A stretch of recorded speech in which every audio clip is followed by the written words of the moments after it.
And that is frowned upon. I think where he was going was once you start posing up with, say, the boss's peer, that may not be received very positively. That's not very good. It's not easy to show up. So you talk about politics now. No. I'm talking about So how many of you think politics is a bad thing? None of you think politics is bad.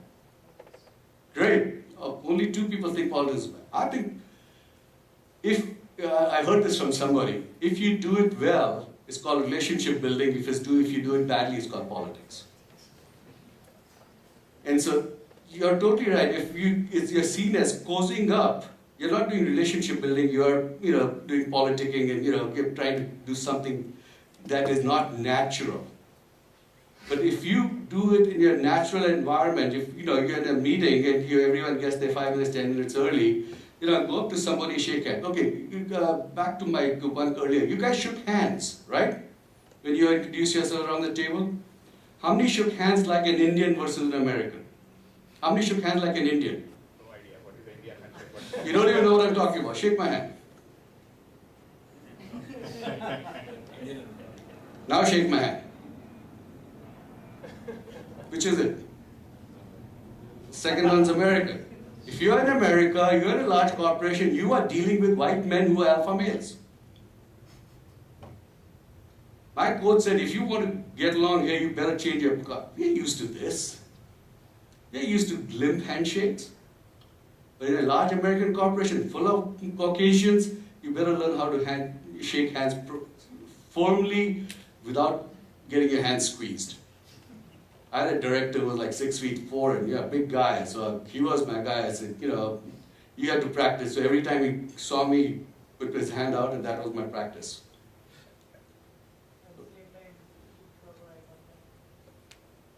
All that is maybe too much. If you can, I have never learned to do a good eye contact because we were taught to look at the lips, not at the eye.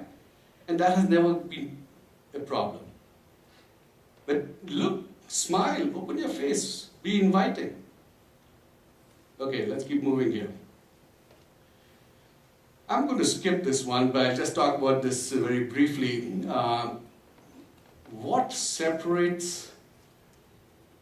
So I'm going to use an example of a large group of people who are hired into a company from Stanford. So let's say Google hires 6 people today from Stanford. One of them is likely to go become CEO in 20 years, 30 years, whatever. And my contention is the only reason she will get there versus the other 5 is because of the decisions she makes along her career. You don't agree or you agree? No, right. Yeah.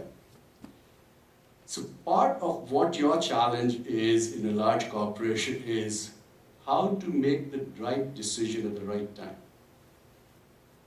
And I have a very simple advice. No regrets. If you are going to walk away and think about it 2 years from now and say, I wish I had done that, you made a wrong decision. So when you have to make a decision, think about it hard and make it. When corporate asked me to move to Bethesda, my son was finishing his 10th grade, moving into junior year. No way in hell I'm going to move, Dad. Yeah, not a choice. It's the right thing to do for my career. You'll survive. And I've seen lots of people who basically said, no, there's no way I can move because my child's in this school, I've got a very nice setting, etc. Well, that's a risk you're going to take. And that's a decision you're going to make. So I would have never become a vice president if I hadn't moved to Bethesda. I would have been a staff person somewhere, doing something. So part of what you'll need to think about is how to make the right decision. I could show you a quick example. We're not going to do that. So I use this as a quick example of, everybody take time to think about the answers to those. And the idea is, what numbers do you pick so that you're right? 0 to infinity. That's an easy cop-out answer. But you've got to use some brains to get somewhere closer to that. But that's an easy answer. And these are the right answers.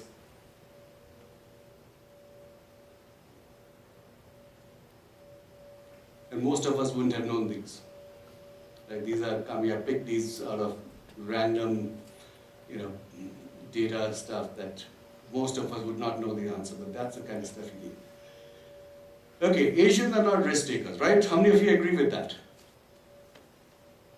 So why did you come to this country? If you're not a risk taker, why didn't you just stay back in India and work in your own, father's family business or, your cousin's office or something like that? So I would submit we are all risk takers. We take a different kind of risk. We need to do prudent risk taking, smart risk taking, where you balance risk and reward. For the longest time, I was a low risk, medium reward person. Immigrant, trying to save money and all that kind of stuff, so I don't want to take high risk, I want to take low risk, but because of my hard work and smart application of my hard work, I could get medium returns. And then I was about 40 years old when my boss called me and said, in Sunnyvale at the company level, at the company EVP called me and said, SK, I have this job for you, very high risk, but very high reward also if you can make it successful. I said, I want it. As you realize it's high risk, I said, like I'm 40 years old. If I don't take high risk now, when am I going to take? And I took the high risk and I had trouble succeeding, but I managed to turn it around in a year's time and, moved on. So part of it is we need to think about what risks we want to take, when, etc. And I was going to go through this. I'm going to skip this. Okay, branding. Who has a brand here? Colgate, Coca-Cola, Apple. You have a personal brand? Yeah, it's Thai. I'm sure we all do. What's your brand? Sorry? What's your brand? I'd say somebody who gets work done, but I do believe the one aspect I need to work on, if I look at that, is the assertiveness piece. So decision making, all those things are probably for a check, but I know that that's something that from the external perception is holding me back. Fair enough. I used to joke that I was the most analyzed person at Lockheed Martin. One of the earliest psychologists who worked with me when I was still a senior staff engineer, they were trying to figure out, my boss was trying to figure out how come I never moved into management. I did great work, everybody liked what I did. I was the direct manager, but not an HR coded manager, if you understand the difference. And this guy, went and talked to a whole bunch of my ex-bosses, etc., and basically came back and said, there's only one problem. You're too flip. You understand what that means? You're too flip. What's the word you use? Smart aleck. I would say what I thought was a funny thing at the wrong moment. Being a smart aleck, wise ass, I said, that's a great feedback because I can control that.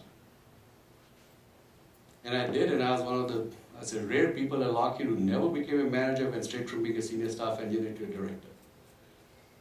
So it was that one simple thing that I had to learn to control. So part of it is asking, so how many of you have an iPhone or a equivalent thing that has video camera on it? How many of you have used it on yourself? So it is a most powerful thing for you to build get your own feedback. There is no better critic than you for you. If your wife criticizes you, if your children criticize you, if your peers criticize you, you will defend yourself and argue with them. If you criticize yourself, there is no one to defend you. You can rationalize it, but you can't defend it. So my suggestion is when you are going to make a presentation somewhere or something, have somebody videotape you. Or practice before you go to presentation.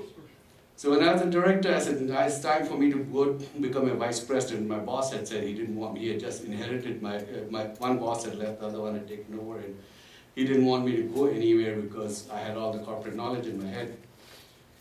And so after a few months, I told my executive coach, I'm going to go see the COO and president and tell him I'm ready to, for a promotion.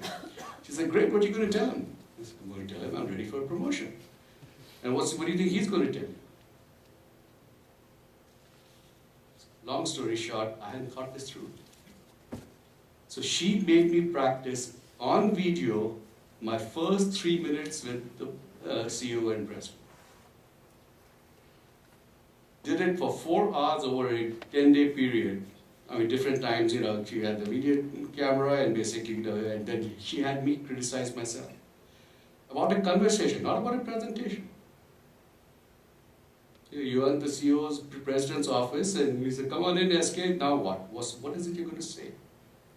So when it really happened, it was a breeze. I'd done it so many times already that I knew what my facial expression had to be, how my smile had to be, how my handshake had to be, what were the words that were going to come out of my mouth. Not in exact, I didn't memorize them, but, And when I left, it was to the president saying, I think you're ready to be vice president, I'm going to be a sponsor. I mean, what else can you ask for? So what is your brand? Think about it. When I got to Sunnyvale was in pits. It was in a very sad condition compared to what I had left 6 years back. So I went and got this hat, and I was the new sheriff in town. When you walk around in California with a cowboy hat on, you are unique. And my line was very simple. I want each of you to tell me one thing you would change at Lockheed Martin to make this a better place. And we had a huge, area where people could see from all over that, SK is walking around in a cowboy hat. I have an idea, I'm going to go tell him. And I got so many good ideas from people because they could see me. And also I used to joke, I'm the only one who could be Indian and cowboy together. So what's your brand? If you don't have one, why not? What would you like your brand to be? Think about that. And when I talk about brand, what I'm saying is, we used to do selections as vice president, we used to decide who the next director for ABC job was going to be. And somebody has to basically say, well, that guy is not only hardworking, he knows this, this, this. What are they going to say about you in that meeting? And how are you going to make sure that they can say about it? So one of the things I used to tell my guys is, I would love to be your champion, when people came, it didn't work directly for me, but I said, I'd love to be a champion in the meeting, but you need to give me data that is not negotiable, that you have done, you have achieved, you can bring to the table, that I can say, Sam can do so. But if you have a mentor or a sponsor who doesn't know what you have done, what you can do, what you have achieved, it's a useless relationship. Okay? So think about building your brand. I think we have a few more minutes. I'm going to keep this for the end. What else do you want to talk about in here?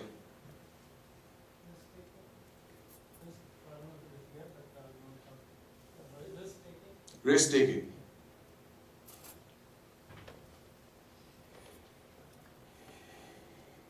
Every day you get on the freeway, you're taking a risk, right? That's a calculated risk. So that's what you have to do every day. So when you're in the meeting with your bosses, hanging around having a cup of coffee, that's the time you need to take the risk to build a relationship. That's a calculated risk that is only 2 minutes. I don't need to have a 30-minute appointment with him or her. So that's part of what risk-taking isn't about reaching for something that's so far away. Calculated risk-taking, prudent risk-taking, taking one step at a time. How about you change your role from building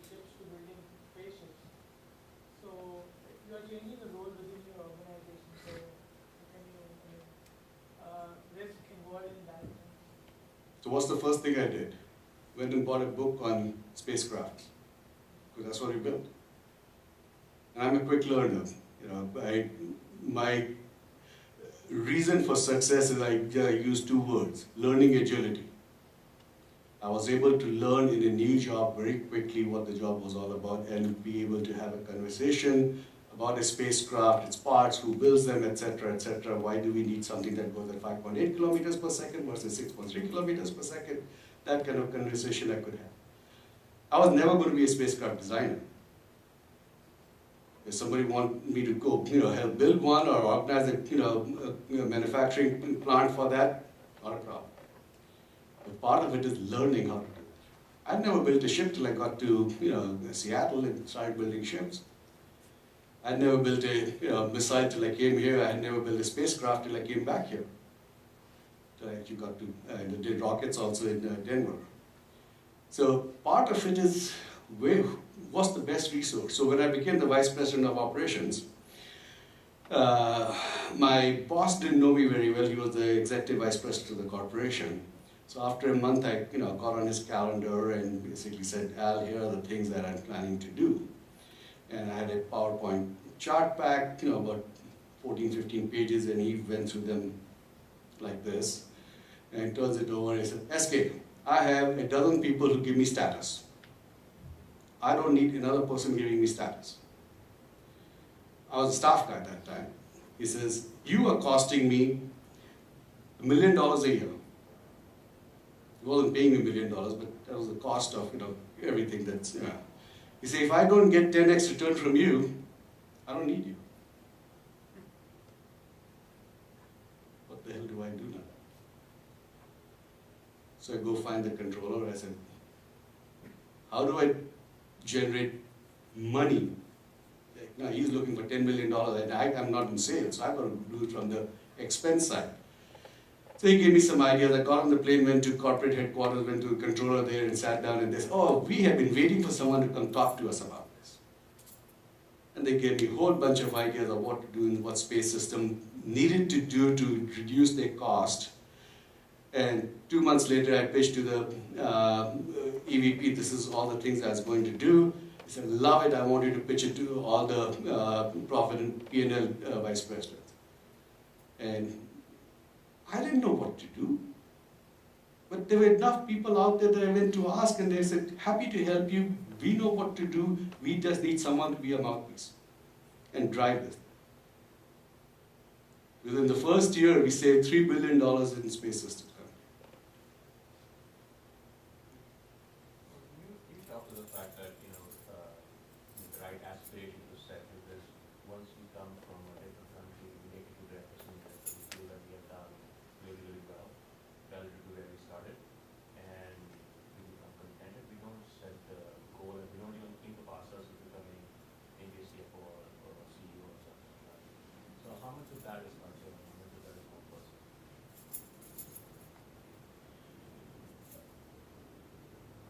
So I'm going to ask a weird question, so hang in there. How many of you believe this country is racist? You truly, honestly believe that? We have seen much more racism in India. So you are right. This is a heaven. All human beings are racist, right? It's not about it's not about country. It's the individual. Yeah, yeah. So part of our challenge is, so I'll give you some statistics. The immigration law in this country changed in 1964. Lyndon Johnson changed the law, okay? At that point, there were 600,000 Asians in this country, all Asians combined. Today, in 2012, July census projects we are 17 million people.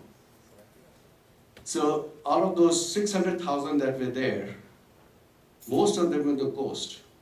The people who are the bosses today, especially in larger corporations, are in the 50s, 60s. They didn't grow up with Asians. So part of that challenge, I'm not answering your question, we just triggered a thought here. Part of that challenge is they think of us Asians as foreigners because they didn't grow up with us, they didn't go to school with us. Now our kids are different, your guys' age is different. But for that generation who are the CEOs, CFOs, corporate board members, etc., who are making the big decision of who shall be CEO, CFO, they for them we are still strangers, foreigners. And we need to figure out how to make them comfortable. Now back to your question of self-aspiration. I am a good example of take advantage of the opportunity. There is no way anyone could have defined a career like I did. It's all over the map. And it was when I transferred here from Sunnyvale, I was a manager there. I transferred here as direct manager there.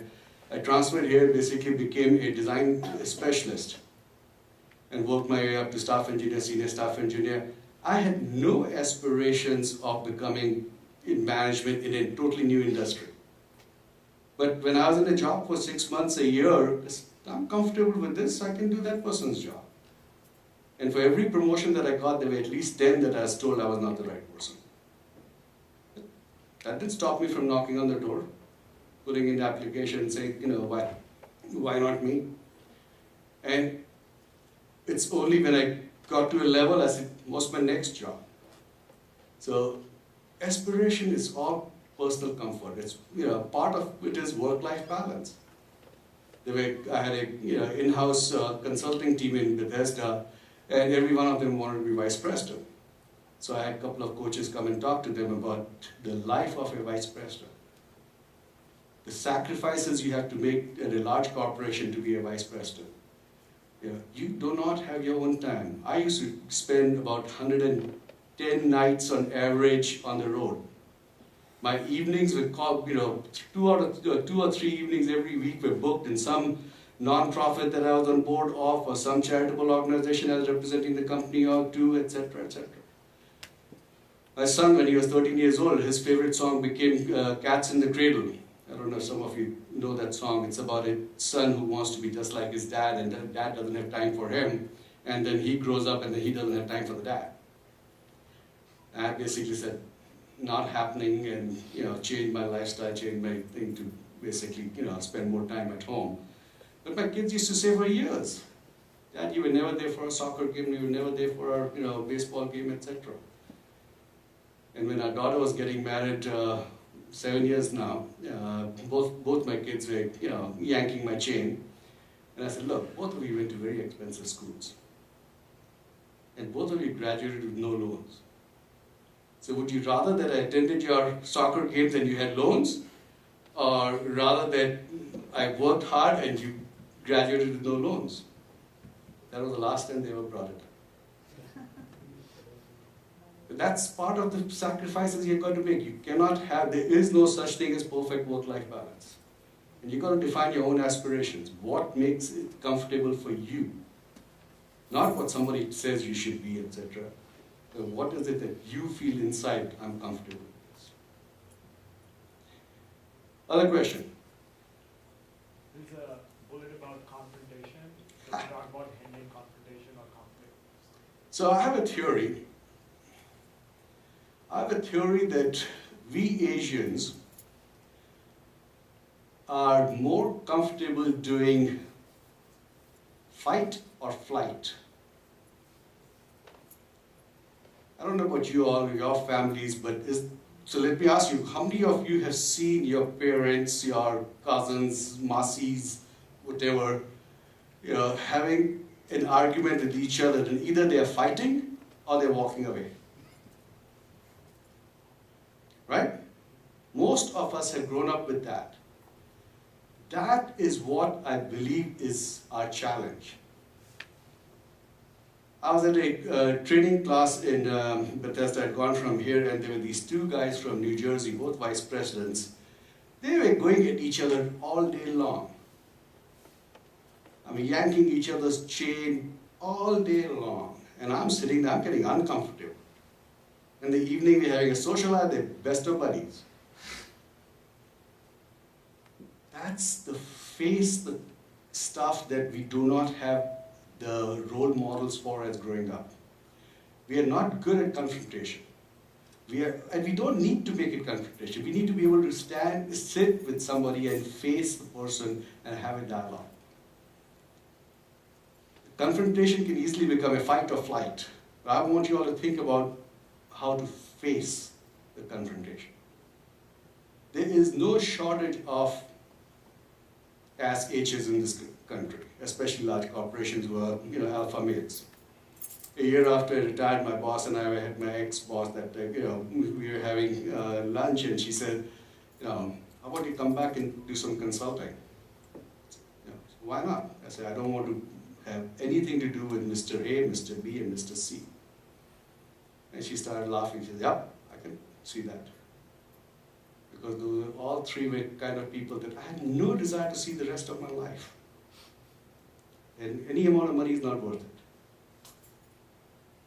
At this point of my life, I would have said differently, 20 years back, for a little bit of money I'd have gone taken that, but now I'm fortunate that my wife and my lifestyle is such that we don't need to worry about it. So,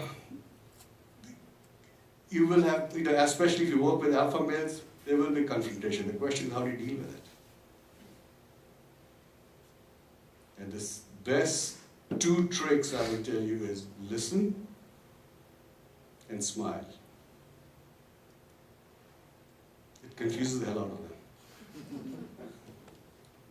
Because they're looking for you to fight back. That's what they want. They want to basically, have an argument, beat you down, and okay, it's like winning a football game. Don't give them the advantage. So these are the facts, and this is how I'm going to deal with it. And agree to disagree. We will not, our generation who came, our first generation immigrants, will have a tough time winning a confrontation with an alpha male. Because they grew up with that. They have 30, 40 years experience on that. We don't. So that one, just face it, smile it, listen calmly and go figure out how to deal with what they're trying to do. I think everything you went through is absolutely an art form and it takes practice to perfect. Where artists have museums to validate their work and actors have awards to validate their work, at what point in time do you realize you're on the right track in your career? Are there any milestones? Are there any signs that to kind of signify that you're going in the right direction? For me, it was very simple.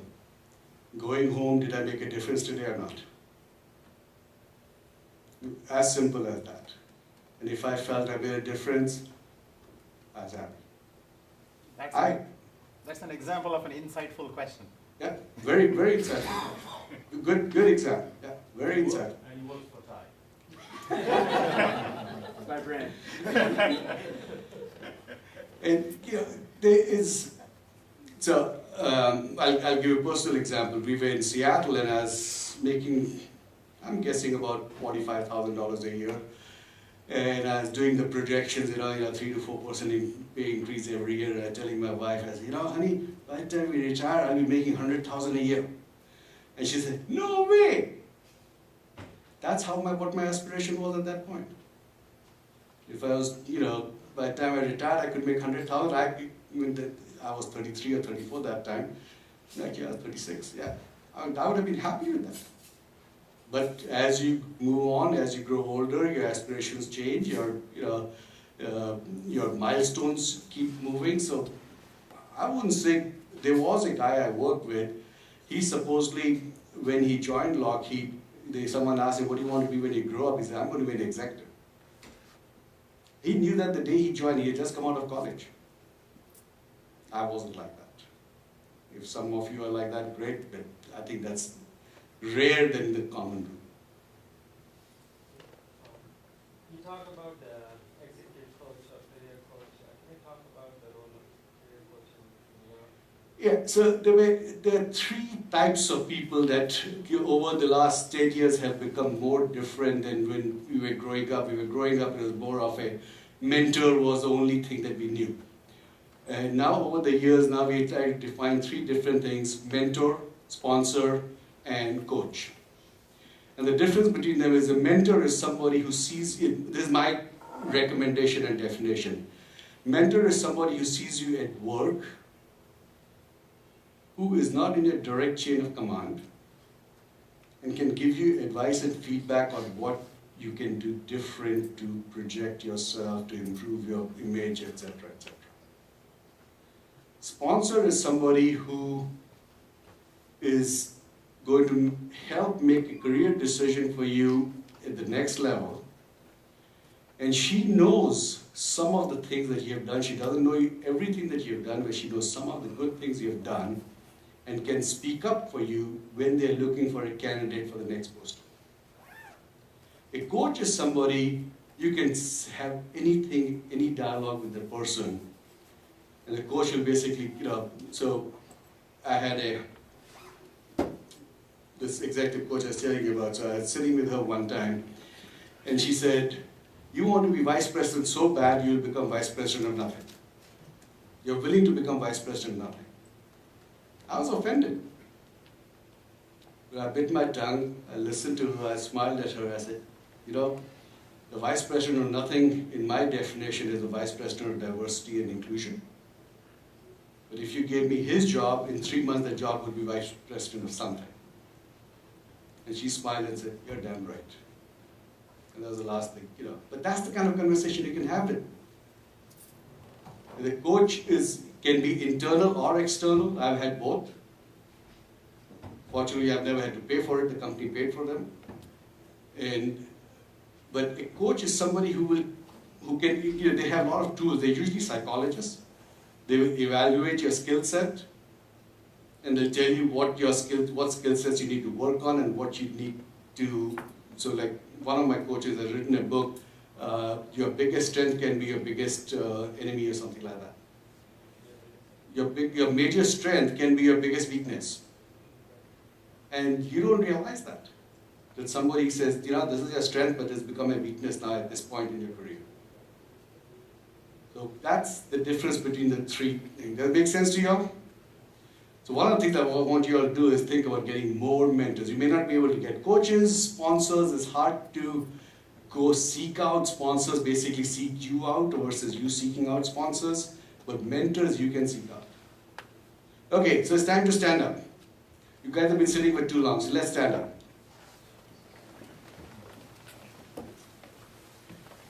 I want you to take a partner, stand in front of the partner. And if you don't have a partner, just raise your hand and then find somebody else whose hand is raised.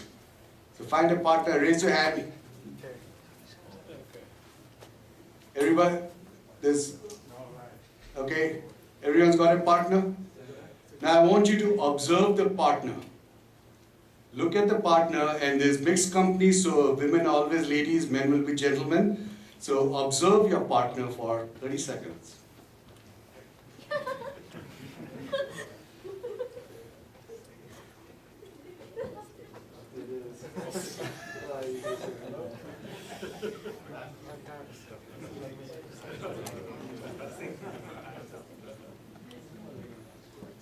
Okay, now I want you to turn around with your back to your partner. And I want you to change back to partner. So you're not observing the partner, okay? So I want you to change 5 things physically on you. Change 5 things physically on you. Changing a smile to a frown doesn't count. You only have 30 seconds, so hurry up.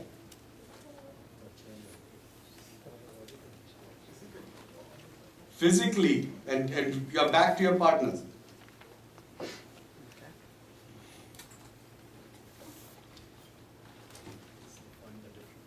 Okay, clock is ticking, hurry up, hurry up.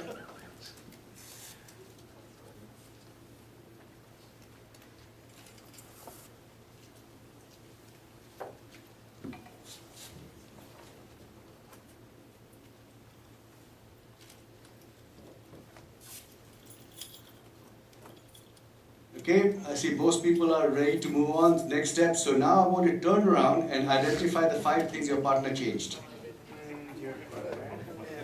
Yeah.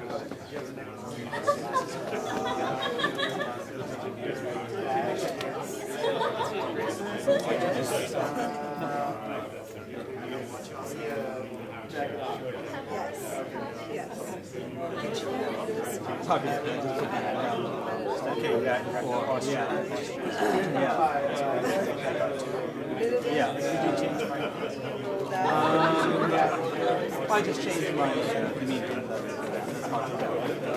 Okay, when you're done, you can sit down. I see changes the meeting.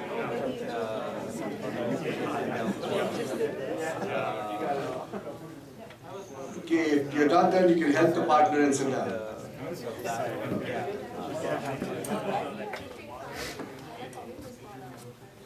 Okay, now we're going to do the frozen shoulder test. Okay, how many of you have frozen shoulders or not? Okay.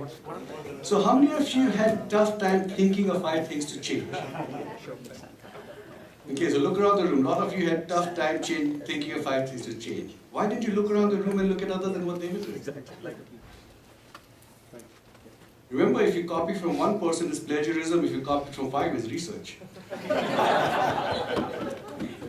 Best practice. So, how many of you took something off your body? Just look around the room. How many of you added something to your body from outside? Just look around the room. You see the difference? That we already own and control, we are happy changing. But change from outside is not natural. Okay, so how many of you have not put back all 5 things where they were before you changed them? Not put back all 5. Not put back all 5. Okay. Few. Change is an unnatural human act. Everybody talks about change management, etc., but what this exercise I want you to do is change is an unnatural human act. I get to believe that. Okay? Because all over we are surviving and we are changing, we are adapting. Because we are coming from the different countries. So No debate. Human beings have to change. My point is, it is an unnatural human act. That's why the 5 things that you did changed, you put back most of them where they were. My point is, you guys listen to a whole bunch of ideas. Hopefully you got some nuggets in something, some story, something will stay in your mind. If it's 1 or 2 stories, that's great. You're not going to remember everything. But think about 1 or 2 things that you're going to want to change in your behavior, your style, your commitment, your interaction, relationship building, talking about sports, something you're going to have to change. But because it is not a natural human act, it is an unnatural act, you have to do it again and again and again till it becomes natural. If somebody wants to start wearing the watch on the right hand and they're used to wearing watch in the left hand, it is going to take them, beat say 6 to 26 times before you get to that point. I used to wear glasses for 40 years. Then I got LASIK surgery. It took me about a year from getting up in the morning and reaching over and grab my glasses. But that's what I did for 40 years. Got up in the morning, grabbed my glasses. So anything that you decide you're going to do different, any one thing, I don't want you to think about changing 10 things, it's not going to happen. So think about changing 1 thing, 2 things, something. But if you don't change something, then you've wasted this evening that you're here. So think about changing something and then practice, practice, practice. Whether it's a handshake, whether it's a smile, whether it's the art of asking question, whatever. Okay, I'm done. Last minute for questions and then we'll wrap up in time. So what exactly do you mean by executive presence? Because I was kind of struggling to understand because I get the word every heard from. Do you work in a large corporation? Yeah. Do you have any role models there that you can think of who basically walk in the room and everybody says, oh, Bob's here? Not really. I don't see Okay. people in that way. I try to understand that how they're thinking, how they're solving the problem. Business. Executive presence is not about inside, it's about outside. Okay.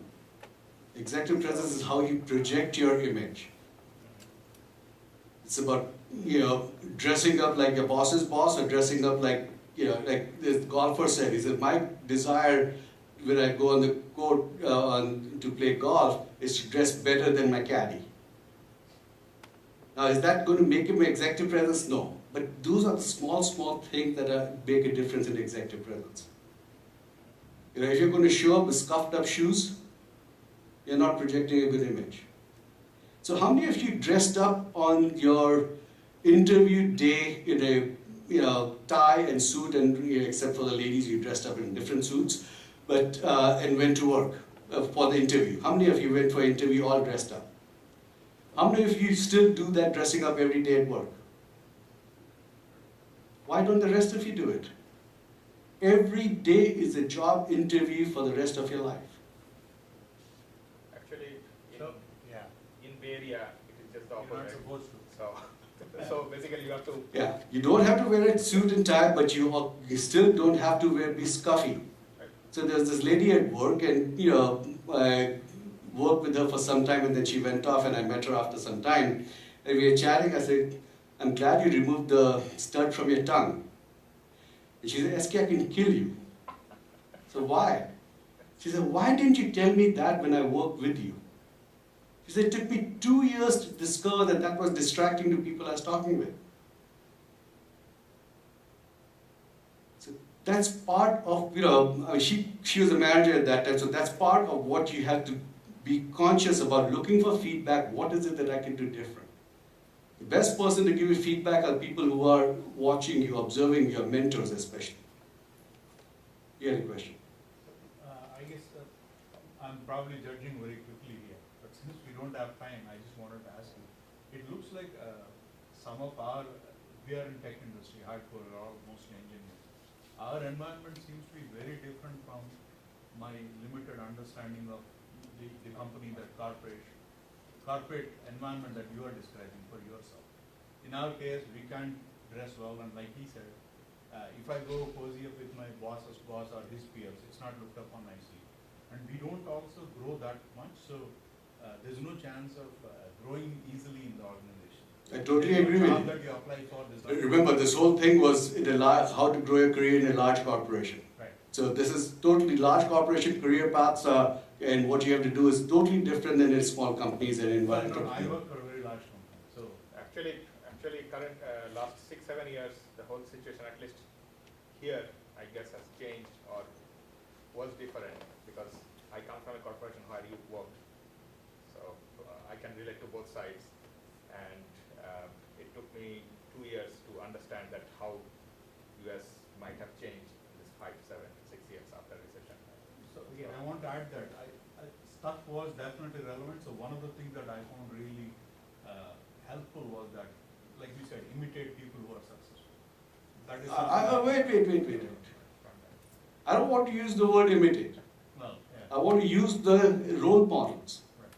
Right. It is the fine line between what word you use. So like somebody said something and I changed it to clairvoyant. I do not want to put the word BS on the chart here. Because if I start doing that, I'm projecting a negative executive presence. So this is a conscious, all the time you have to be conscious about who you are, what is the image you're projecting.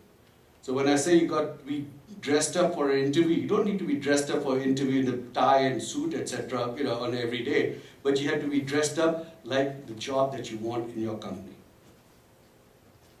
So, somebody else? We'll make that the last question, so. Sounds good. Since you mentioned about doing a lot of different things, it appears to me that in a large company, ideally they'd want you to do whatever you're doing better until a point where they can find a replacement. Whereas you, from a personal point, you want to do a lot of different things so that you can ultimately be the boss and you can. So how do you manage that? How do you invest in one versus the other? So this is what I used to tell our folks. The challenge in a large corporation is the HR system is designed to promote you vertically based on your skill set. Engineering, finance, marketing, whatever, they're based on your skill set. But until you get to management, then you want to see breadth. So challenge for each individual who wants to go into management and executive ranks is how do you get the breadth in an environment that is designed for vertical promotion. So you do that by taking special assignment, doing part, I'd go work, like when I was younger, I had a time when I was a little bored. So I talked to my boss, I said, I really have been working with contracts organization and I don't know enough, so I've got some slow time, can I go work with them? I said, great. So I've spent 4 weeks working with them. I learned a lot about contracts that I didn't know before. So that's, it is up to each individual to figure out how to get the breadth as you're going up in your career. Thank you all, much appreciated. That's great. Thank you so much. That was tremendously insightful. And I'm sure that one of the things that a lot of people in the audience, can relate to is if they had a manager like you, a senior manager, an executive like you, they could have learned a lot, I think. So one follow-up question: is there a blog or a website or a book you've written that people can use to continue this conversation and learning? I'm on page 79 of my book called Speak, Ask, and Raise Your Hand. Okay. Well, Wish me luck. Yes, so we look forward to that book. And finally, I normally do this as kind of a quick feedback to our speakers. If I might ask, one-word feedback. What did you learn from this session? Just one word to describe this session and what you took away. Principles. Principle. This is based on principles. You just apply it. Great. Any other? Just one word. Feedback. Experience. Okay? Anything else? Inspiring. Inspiring. Any others? Ambitious. Ambitious. Who's going to say depressing? I think always look for even opportunities, even seemingly small, but try to get a lot of more on that. Like that. Be on the lookout for opportunity. Okay, Yeah. that's Maybe the 1 minute opportunity. Okay. great. Conversational. Conversation. So There is feedback. Take feedback. feedback. So let me again thank you so much for the My wisdom pleasure. you've imparted, and we hope to see you again. Thank you. Thank you so much. Thanks.